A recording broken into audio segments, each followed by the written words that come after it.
Donc il y a des It's time. possibilités. C'est le moment de retourner au jeu. Ouais. C'était-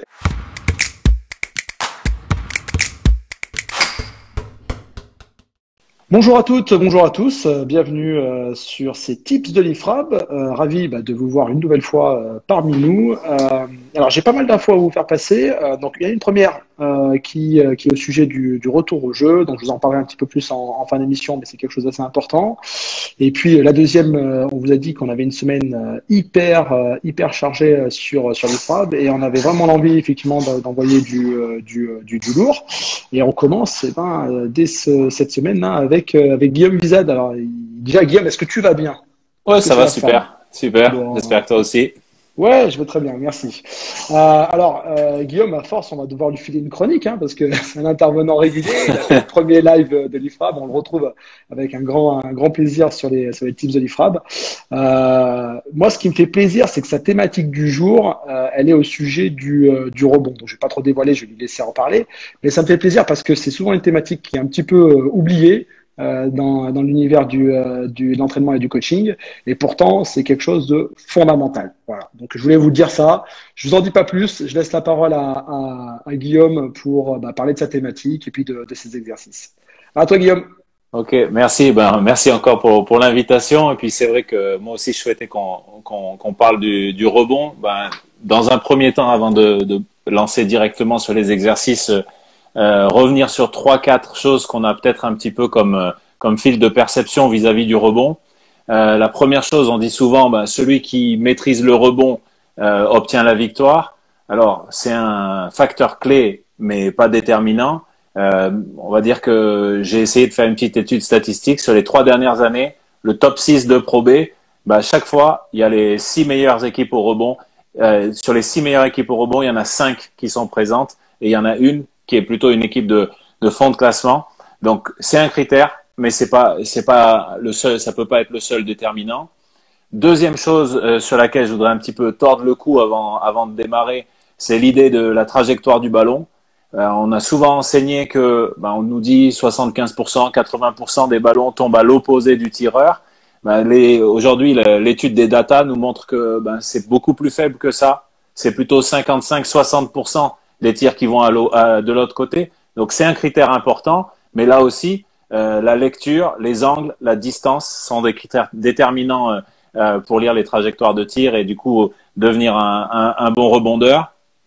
Et la troisième chose sur laquelle je vais revenir avant de démarrer, c'est l'idée du morphotype, du rebondeur idéal. Et parce que là-dessus, on en trouve des variés. On trouve des joueurs qui ont des grosses amplitudes, qui sont très grands, mais on retrouve aussi des joueurs beaucoup plus toniques. On retrouve des joueurs extérieurs qui sont plutôt sur des trajectoires de course pour aller gagner de l'espace et être malin. On a des mecs qui sont très forts sur les rebonds longs. Donc là-dessus aussi, c'est plutôt amener les joueurs à bien se connaître et les amener à aimer le rebond, à participer au rebond pour que tout le monde puisse y trouver son compte, puisque c'est la seule chose sur laquelle on peut être impactant au rebond des deux côtés du terrain finalement en termes de statistiques. Donc, tu vas bien traiter les deux aspects, à la fois le rebond off et le rebond def.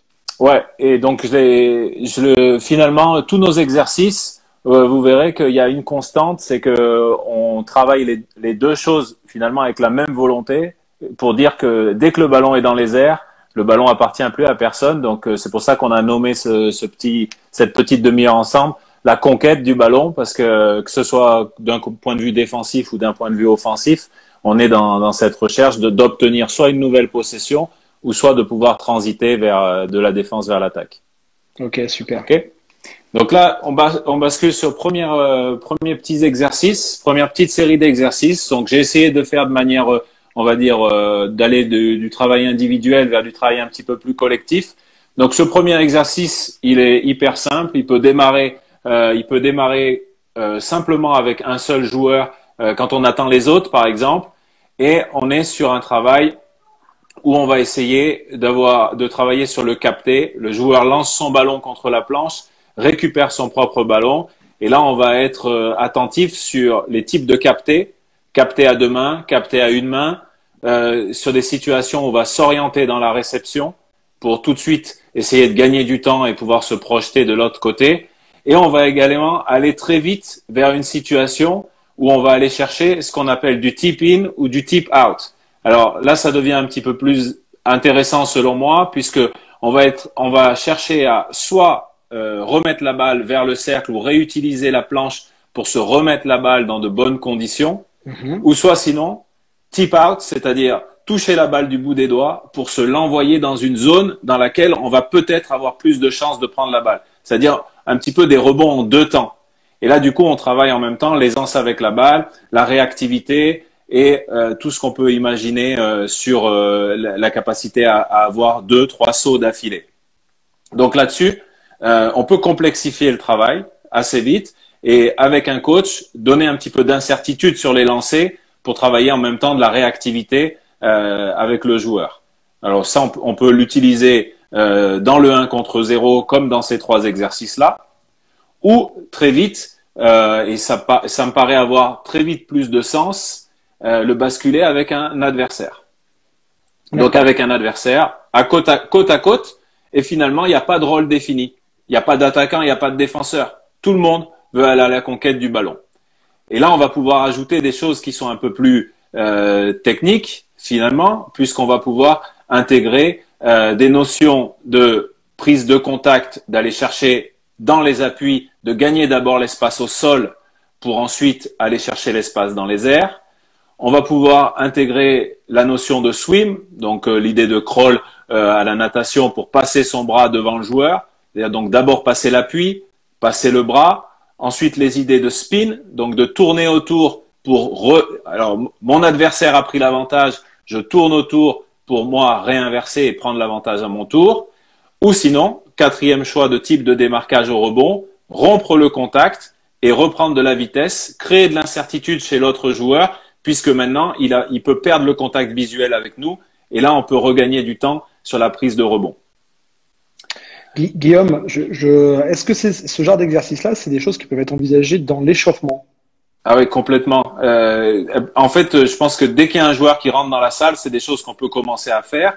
Et puis après, si on démarre l'entraînement avec ça, on peut imaginer lancer les situations avec ce type de travail. Et pour ceux qui bénéficient de plateaux d'entraînement avec 4, 5, 6 cercles, et même s'il y a des cercles qui sont un petit peu moins de qualité, avec des tailles différentes, etc., on peut imaginer faire des choses très ludiques, notamment sur des paniers un petit peu plus petits, avoir des tips, un deuxième saut, voire des claquettes matchées avec des jeunes joueurs, ce qui peut être intéressant en termes de coordination. D'accord. Je voulais revenir sur les tip-in et les tip-out. Ouais. Est-ce que l'idée d'aller chercher dans un premier temps, de toucher le ballon à une main, ça a un rapport avec la hauteur à laquelle tu peux aller? Tu vois ce que je veux dire? C'est-à-dire qu'à un moment, quand je monte à une main, généralement, je monte plus haut qu'à deux. Alors, il y a ça, et peut-être que si on peut capter à une main, on peut le ramener dans la deuxième. Dans ce cas, on retombe sur un rebond, on va dire, classique. Et ensuite, il y a des notions qui peuvent être intéressantes, c'est des notions de mismatch, avec des situations où je suis dominé en taille, et donc du coup, je vais essayer de m'étendre au maximum. Je vais peut-être arriver lancer et peut-être obligé d'utiliser une main pour aller chercher les 10-15 centimètres supplémentaires pour toucher le ballon. Et l'an dernier, par exemple, j'avais un joueur américain qui était très fort là-dessus, Andel Cumberbatch, et il arrivait souvent à prendre des rebonds en deux temps quand on était sur des switches défensifs. Et du coup, il tipait la balle dans une zone qui était plutôt vers le short corner, et là, il avait un deuxième temps de rebond. D'accord, super. Et donc, pour aller dans ce sens-là, ensuite, on va rajouter une autre intention tactique. C'est une intention tactique pour les rebonds qui arrivent lancés. Donc, en anglais, on appelle cette situation crash the board, c'est-à-dire l'idée d'aller exploser vers la planche. Et souvent, c'est une notion qui est développée dans le basket de high school, dans les tournois AAU, à l'université, où il y a souvent 3, 4, 5 joueurs qui peuvent aller chercher finalement cette conquête au rebond et se projeter vers la planche. Et donc, on simule un petit peu cette situation avec un coach qui tire. Et là, on peut varier les distances, varier les angles de tir, ou un partenaire. On peut imaginer que c'est une situation avec un autre partenaire qui tire. Et là-dessus, le travail va être de protéger une zone et d'impacter dans cette zone-là. C'est-à-dire pas forcément aller chercher un box-out jusqu'au joueur, mais plutôt être dans une situation comme un petit peu une situation où on prend une information et sur le tireur et sur le rebondeur. On sait se situer par rapport au cercle et ensuite on va défendre une zone, un espace au sol dans lequel ensuite on veut être dominant sur le rebond. Ok ? Super. Ok, ouais. Donc ça, c'est première petite thématique. Donc on va dire que ces exercices-là, c'est plutôt voilà gagner l'espace, gagner au sol, et finalement qu'on soit attaquant ou défenseur, on est un petit peu sur cette même logique. Et vraiment avec cette constante, le ballon n'appartient à personne à partir du moment où il quitte les mains. D'accord. Deuxième série de petits exercices de progression. Donc là, on va essayer de faire progresser les joueurs sur ce qui m'apparaît fondamental, c'est-à-dire les trajectoires, les angles, les distances des tireurs, puisque une des qualités principales des rebondeurs, c'est leur capacité d'anticipation. Le cerveau voit toujours avec un temps de retard. Donc si on veut être un bon rebondeur, il faut se projeter dans les trajectoires. Si on veut se projeter dans les trajectoires, ben, il faut qu'on multiplie les situations. Alors là, on va dire, hop là. Pardon. C'est bon. J'ai un petit câble. Hop. Pour pas qu'on soit embêté. Hop. Situation avec des close-out au départ, par exemple, avec passe de remise en jeu au coach et on bascule la passe d'un côté ou de l'autre. Et ensuite, on va avoir changement de statut, positionnement. Et ce qui est dessiné en rose là, c'est la situation dans laquelle on va pas du tout vouloir que le joueur pénètre pour venir au rebond, ok, sans ballon. Donc dans la situation de rebond offensif. Donc vous voyez. Et finalement, cet écran de retard, on comprend bien sur la deuxième situation que sur cette situation-là, que le joueur vienne sur une situation un peu de curl vers le milieu ou d'attaque vers la ligne.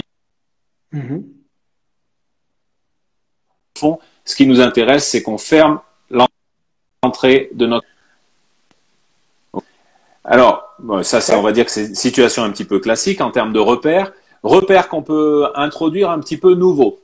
On parle souvent en attaque dans le spacing de l'utilisation de la ligne de fond et de derrière la planche. Et là, on va essayer de l'utiliser sur l'aspect du rebond. Ça nous semble très intéressant d'éliminer un joueur dans cet espace. Donc, on travaille à 3 avec des joueurs sur le post-up ici et une situation de swing et de prise de tir. Alors là, la prise de tir là aussi sera variable avec du catch and shoot, du dribble vers le elbow, du dribble vers la ligne de fond pour changer les repères. Mais pendant ce close-out ici, le joueur X5 là qui défend sur le pivot, quand il va y avoir le swing, son travail, au lieu qu'on lui redemande de se déplacer ici, il va passer devant le joueur et il va essayer de l'enfoncer sous la planche. Et pendant cette prise de tir, du coup, le but, c'est de supprimer ce mec-là et donc, du coup, de créer une situation de 5 contre 4 plus 1 grâce à la qualité du rebond. On gagne un temps dans le rebond. Et ça, je pense que c'est un travail fondamental. On voit des joueurs expérimentés de très haut niveau qui sont capables de lire ces situations et de le faire 1 ou 2 fois par match. Et je pense que c'est quelque chose qui, pédagogiquement, peut servir, dans les cas de rapport de force avec le défenseur et d'éliminer un très bon rebondeur de cette manière, ou sinon, sur les situations de mismatch, d'avoir quelqu'un qui finalement se sacrifie pour mettre le joueur dans le dos et qui va offrir un rebond plus simple pour les 4 autres joueurs. D'accord. Guillaume, est-ce que ça veut dire aussi que tu peux te retrouver dans une situation où tu vas, par cette action-là, le joueur, j'entends, va peut-être ne plus être en jeu. Il va effectivement supprimer son adversaire du rebond potentiel, mais lui aussi peut-être sortir du jeu. Si je le pousse complètement derrière la planche, peut-être que je peux plus participer au rebond, mais peut-être créer un espace pour que mon coéquipier vienne le chercher, ce rebond.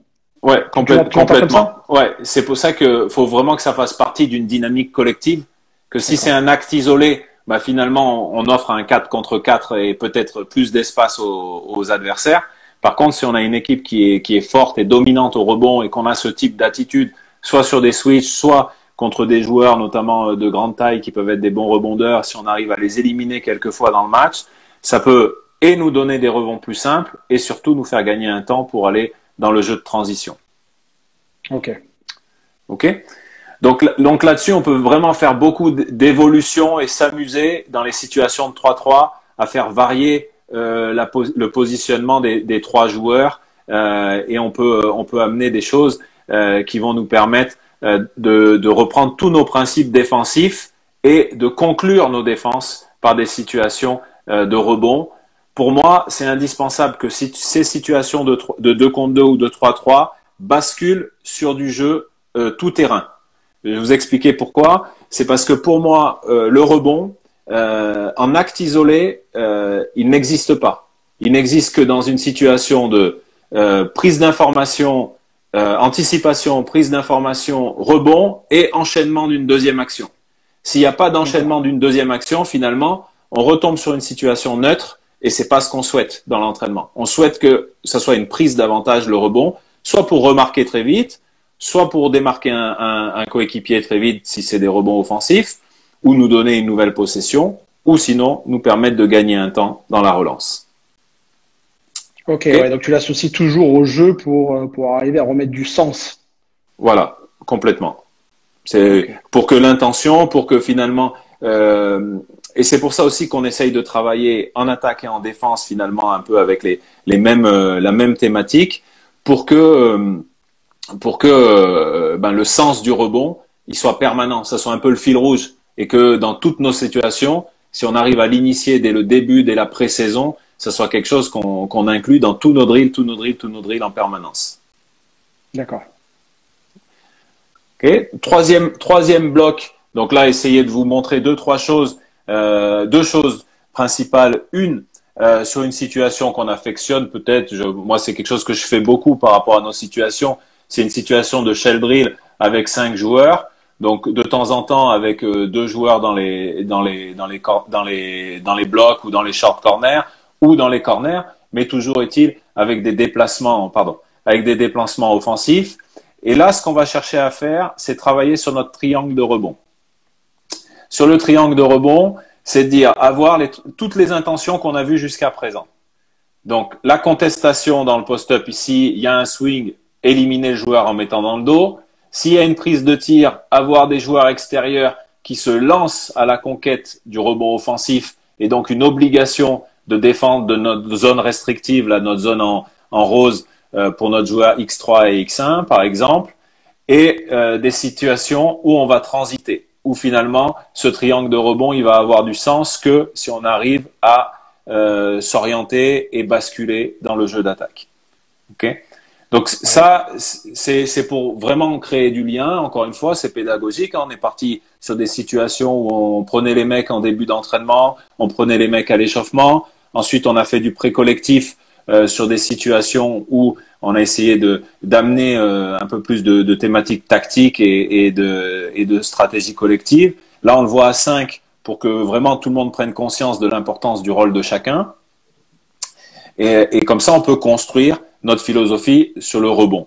Nous, là-dedans, on va dire que le triangle défensif, on essaye de le recréer aussi de la même manière en attaque. Parce que finalement, si on arrive à prendre la position préférentielle 1 sur 3, ben, on a peut-être plus de chances, 2 sur 3 encore plus. Et si on arrive à être très fort au rebond off, peut-être qu'on peut gagner les 3 positions sur 4-5 situations dans le match. Et dans ce cas, s'assurer peut-être d'une deuxième chance. D'accord. J'ai une question qui me vient là, notamment par rapport aux joueurs extérieurs, parce qu'il y a toujours cette problématique sur le rebond offensif entre le joueur extérieur qui doit peut-être assurer le repli et le joueur extérieur qui peut prendre de l'élan en partant de plus loin, de la vitesse et peut-être donc du coup peut-être gagner un peu dans le saut et venir gratter des ballons. Comment est-ce que toi tu traites cette problématique entre le repli défensif et le rebond offensif pour les joueurs extérieurs? Ben, on essaye de reconnaître. Bon, déjà, on a une intention de jouer le rebond off. Donc déjà, ça c'est marqué. On n'a pas 4 joueurs ou 5 joueurs qui sont sur le repli. La deuxième chose, c'est qu'on essaye de pas nier les qualités de nos joueurs, notamment sur les postes 3, où très souvent, ben, ils peuvent se retrouver avec des situations, comme tu dis, à partir de la ligne des 3 points et du coup avoir des situations favorables où leur vitesse, leur explosivité leur fait gagner les duels même vis-à-vis des pivots quand ils sont lancés.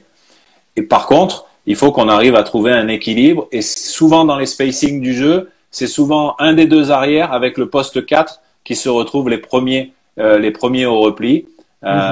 Souvent vis-à-vis des spacings du jeu, c'est vrai que c'est des situations qu'on retrouve assez fréquemment. Voilà. Après, il faut trouver un dosage. Je pense que le dosage, il vient de la définition de qu'est-ce qu'est un bon tir pour nous. Et du coup, si les bons tirs, ils sont pris par l'équipe, ils sont assumés en tant qu'équipe. Le fait d'assumer en tant qu'équipe, ça veut dire qu'on peut construire notre triangle de rebond, avoir 3 mecs qui vont au rebond offensif. D'accord, ok. Et ensuite, ben, peut-être au-delà de l'aspect tactique, stratégique, il y a une idée qui est quand même, et l'idée de conquête qui est peut-être un peu plus mentale, on va dire, même si c'est peut-être un gros mot, un petit peu un fourre-tout par moment, mais on essaye d'avoir une situation qu'on fait beaucoup de contre-attaque à 11. Je pense que ça aussi c'est très usuel à le faire, et on l'ajoute de manière. On l'ajoute de manière, c'est-à-dire que soit tout le monde joue le rebond off, et dans ce cas-là, dès qu'il y a un tir qui est pris, eh ben, tout le monde peut remarquer derrière. Et là, on fait des petits cycles en 3 minutes, 4 minutes, où on essaye de marquer individuellement le plus de points possible. Et derrière, ça repart. Donc, tant qu'il n'y a pas de panier marqué, en fait, on continue de tirer des rebonds off. Et dès qu'il y a un tir qui est pris, en fait, on bascule d'une situation de 3 contre 2 à 1 contre 4. Et dès qu'il y a un rebondeur, quelqu'un doit remettre dedans. Donc là, on est dans un aspect, on va dire, très agressif dans l'idée de rentabiliser et de remonter tout de suite ou de typer la balle dans le cercle et de venir gagner des points de cette manière-là. Et à l'inverse, on peut jouer cette même situation pédagogique, sauf que là, dès que le tir est pris, on n'a le droit qu'à une seule chance et tout le monde devient rebondeur défensif, même les attaquants. Et du coup, dès que quelqu'un s'empare du ballon, il repart dans le 3 contre 2 de l'autre côté. Et là, on peut jouer aussi avec du temps et on joue au mec qui a pris le plus de rebonds en 3 minutes, etc. Ça peut être comme ça qu'on compte les points. Et bon, cette idée d'exercice, c'est un peu un exercice de voilà, on finit notre cycle d'échauffement, on fait nos exercices de pré-collectif, on fait un peu, on va dire, on va boire, et c'est un exercice transitoire pour revenir vers du jeu ou vers du jeu de 5-5. On peut finaliser un petit peu et finir de monter en température avec cet exercice. C'est un mélange de la contre-attaque à 11 et de cet exercice qu'ils font beaucoup dans les universités qui s'appelle le war drill, okay, donc l'exercice de guerre où on travaille finalement en sous-nombre et où tout le monde est rebondeur, quoi. D'accord, c'est quelque chose que tu fais très régulièrement? Ouais, on le fait beaucoup. On le fait beaucoup plus avec l'idée du rebond défensif et repartir pour avoir des joueurs qui sont capables d'accélérer sur les transitions. Et on peut le faire en supprimant les remises en jeu, par exemple, pour vraiment avoir cette idée de se dégager sur 2-3 dribbles et pousser sur la relance, ou sinon le faire avec la volonté du rebond off, et là, du coup, faire monter l'agressivité. D'accord. J'ai une question, moi, plus de l'ordre peut-être individuel. C'est comment est-ce que toi, tu manages le rebondeur? Comment toi, tu l'accompagnes individuellement? Ben, c'est un petit peu sur les exercices de travail individuel qu'on essaye de le faire beaucoup et d'essayer de les orienter, qu'ils apprennent à se connaître aussi, qu'ils connaissent leurs forces. Par exemple, on a un joueur de grande taille, Serge Mourtala, 2m12, 2m14, qui a 2m30 d'envergure. Donc pour lui, c'est sa capacité au rebond, c'est peut-être les tip-in, laisser le ballon près du cercle, dominer. En travaillant avec les bras tendus, ben il peut contraindre les autres à avoir des difficultés à répéter les sauts pour venir le chercher. Après, on a des joueurs qui sont sur des caractéristiques différentes. Il y a 2 ans, par exemple, on avait un joueur comme Mehdi Nguama, voilà, qui se projetait beaucoup vers le cercle pour aller chercher des deuxièmes rebonds. Et donc lui, on était beaucoup plus sur de travail de déplacement, d'évitement, chercher des espaces pour monter en vitesse. Et une fois qu'il est lancé et qu'il peut poser ses appuis, ben là, il peut aller dans une compétition avec les joueurs de grande taille. Donc, dans l'accompagnement, c'est leur montrer certaines situations aussi dans le jeu avec la vidéo, leur montrer quand est-ce qu'ils vont au rebond, quand est-ce qu'ils n'y ont pas été, à quel moment ça aurait pu être opportun d'y aller, et stimuler finalement cette agressivité sur le rebond off. D'accord. Les règles dont tu nous as parlé, c'est quelque chose qui est très spécifique à ton coaching ou c'est quelque chose qu'on retrouve de façon un petit peu générale sur l'ensemble des équipes, d'après toi? Il y a des thématiques qui sont quand même assez différentes. On retrouve des choses différentes dans la manière de fonctionner.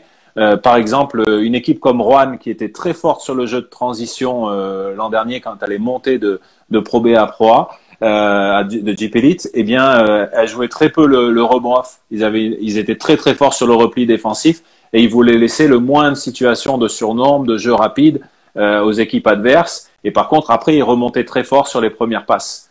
Donc du coup, eux, ils avaient, je pense, en tout cas, quand on jouait contre eux, on savait que il allait falloir peut-être jouer un petit peu plus dans le jeu indirect, dans le jeu de relance, parce qu'ils allaient nous attendre sur le jeu direct dans le repli, par exemple.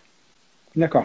Bon, je pense que comme beaucoup d'entre nous, tu as dû voir le documentaire sur les Bulls et enfin, The Last Dance. Et à un moment, il y a une interview de Rodman qui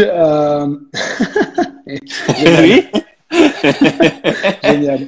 Il y a une interview de Rodman qui effectivement lui dit qu'il passait beaucoup de temps à réfléchir sur les problématiques de trajectoire et même quasiment d'anticipation. Il arrivait à reconnaître en fonction de certains joueurs quelle trajectoire pouvait avoir le ballon et donc pouvoir mieux se positionner. Est-ce que c'est quelque chose, toi, enfin, quel est ton avis sur cette histoire d'anticipation de trajectoire?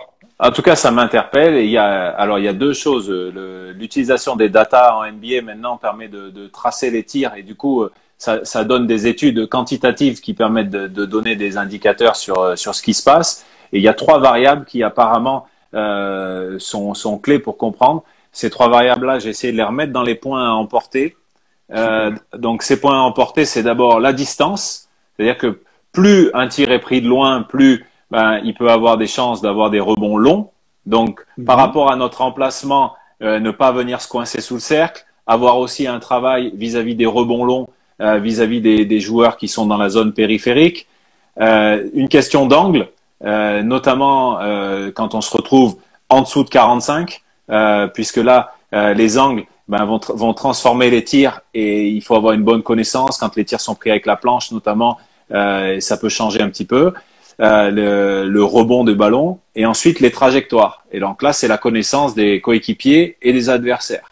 J'en ai pas mis cet exercice-là, mais par exemple, on a un petit exercice où on essaye de jouer à 2 contre 2, un shooter à 3 points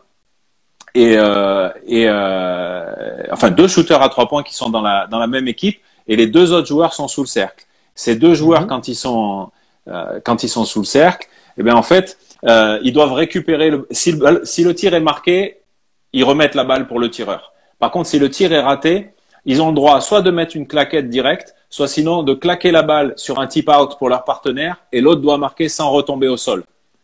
Et du coup, on inverse. Et c'est un petit jeu d'échauffement, un petit jeu d'adresse. Et les mecs font ça. Et souvent, c'est un petit jeu quand on le montre. Après, les mecs se l'approprient et ils y jouent en dehors des entraînements. Et bon, ils finissent les entraînements parfois. Et ça met un petit peu de pression sur le tir. Et c'est un peu ludique. Et les mecs en même travaillent en même temps sur tous ces aspects de claquettes qui travaillent un petit peu le toucher de balle. D'accord, super.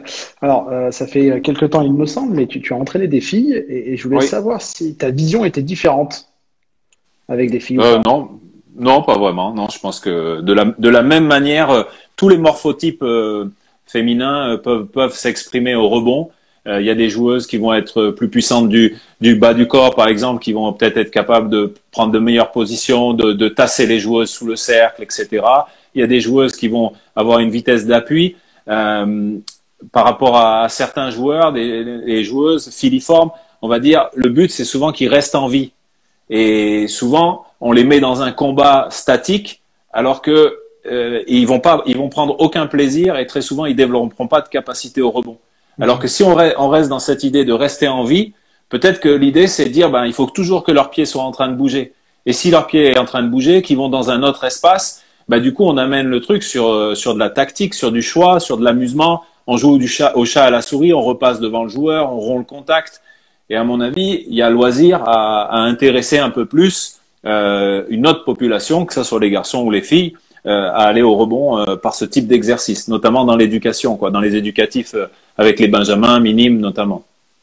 Ouais, j'aime beaucoup ça, j'aime beaucoup. Tu avais encore des choses à nous dire ou à nous faire voir? Juste montrer ça peut-être pour parler un petit truc à emporter.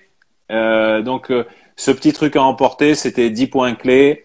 Donc voilà, les informations sur les trajectoires, distance, angle. L'idée de se créer son espace au rebond, ça peut être un espace au sol, ça peut être un espace en l'air. Rester dynamique et mobile, je pense que c'est important au niveau des appuis. Être plutôt le joueur qui impacte le premier ou être celui qui est dans l'évitement. Okay, il y a les deux stratégies qui peuvent être construites. Combattre au sol puis dans les airs. Avoir une volonté de résilience, ne pas relâcher les efforts. Capter la balle le plus possible à 2 mains. prendre des informations durant le capté, ça c'est peut-être quelque chose sur lequel je suis pas trop revenu, mais les rebondeurs de très haut niveau, quand ils saisissent de la balle, leur tête est déjà en train de tourner et ils sont en contact visuel avec leur meneur de jeu, avec l'espace, avec le terrain, et du coup, ça leur permet de gagner un temps sur la relance. Ensuite, quand ils retombent au sol, ils sont déjà face au jeu le plus possible, ce qui leur permet d'enchaîner une deuxième action. Voilà un petit peu les 10 points clés, peut-être que j'essaierai de stimuler et de pousser pour travailler le rebond avec toutes les catégories. Super. Il y aura la possibilité de récupérer et de partager ces différentes docs? Ils sont déjà sur ton mail. T'es énorme. C'est déjà envoyé tout à l'heure. Ce qui est vraiment cool avec Guillaume, c'est qu'on a un super client. Ah non, le mec, il adore partager. J'adore ça. C'est super. Ah ouais. Ils Bon, sont écoute, là. Guillaume. Donc, tu peux les partager avec tout le monde avec plaisir. Ah, c'est super. Écoute, ça a été un énorme plaisir de pouvoir partager ces quelques minutes avec toi sur une thématique, comme je l'ai dit un peu au départ, qui est parfois un petit peu délaissée, mais qui est ô combien importante. J'ai beaucoup aimé aussi l'idée d'arriver à rendre le rebond attractif, notamment dans la formation du jeune joueur. Je pense que tu as entièrement raison là-dessus. C'était vraiment très cool. Alors, je vous l'ai dit aussi en début d'émission, il y a une actualité assez chaude. C'est le retour au jeu parce qu'on pense sincèrement que, voilà, je pense que vous avez tous énormément fan de basket. Je pense que toi aussi, Guillaume, ça doit commencer un peu à être dur. It's time. C'est le moment de retourner au jeu. C'était pas prévu, hein. Mais c'est effectivement, il y a la possibilité effectivement de s'entraîner dans des conditions qui sont très particulières, en respectant les règles sanitaires, mais c'est possible. N'hésitez pas à aller voir le site fédéral, hein, fbb.com. Vous avez une opération retour au jeu. Il y a aussi le site de la ligue avec une action qui s'inscrit dans la continuité de retour au jeu fédéral qui s'appelle Rebondir. Allez voir, il y a des choses, il y a des aides que la Fédé, la ligue peut mettre en place pour pouvoir effectivement permettre de pouvoir accueillir à nouveau vos joueurs et vos joueuses au basket. La deuxième actu, demain, surveillez bien vos réseaux sociaux, notamment l'IFRAB, parce que samedi, on va avoir pas un, mais au moins 2 invités de marque. On vous en dit pas plus. C'est la surprise. Scrutez ça demain. On a commencé très fort avec Guillaume et on va continuer à aller crescendo. Voilà. Écoute, Guillaume, encore merci beaucoup. Merci. Je vous souhaite à tous et à toutes une excellente soirée et je vous dis à très vite. Bye bye. À bientôt. Salut. Ciao.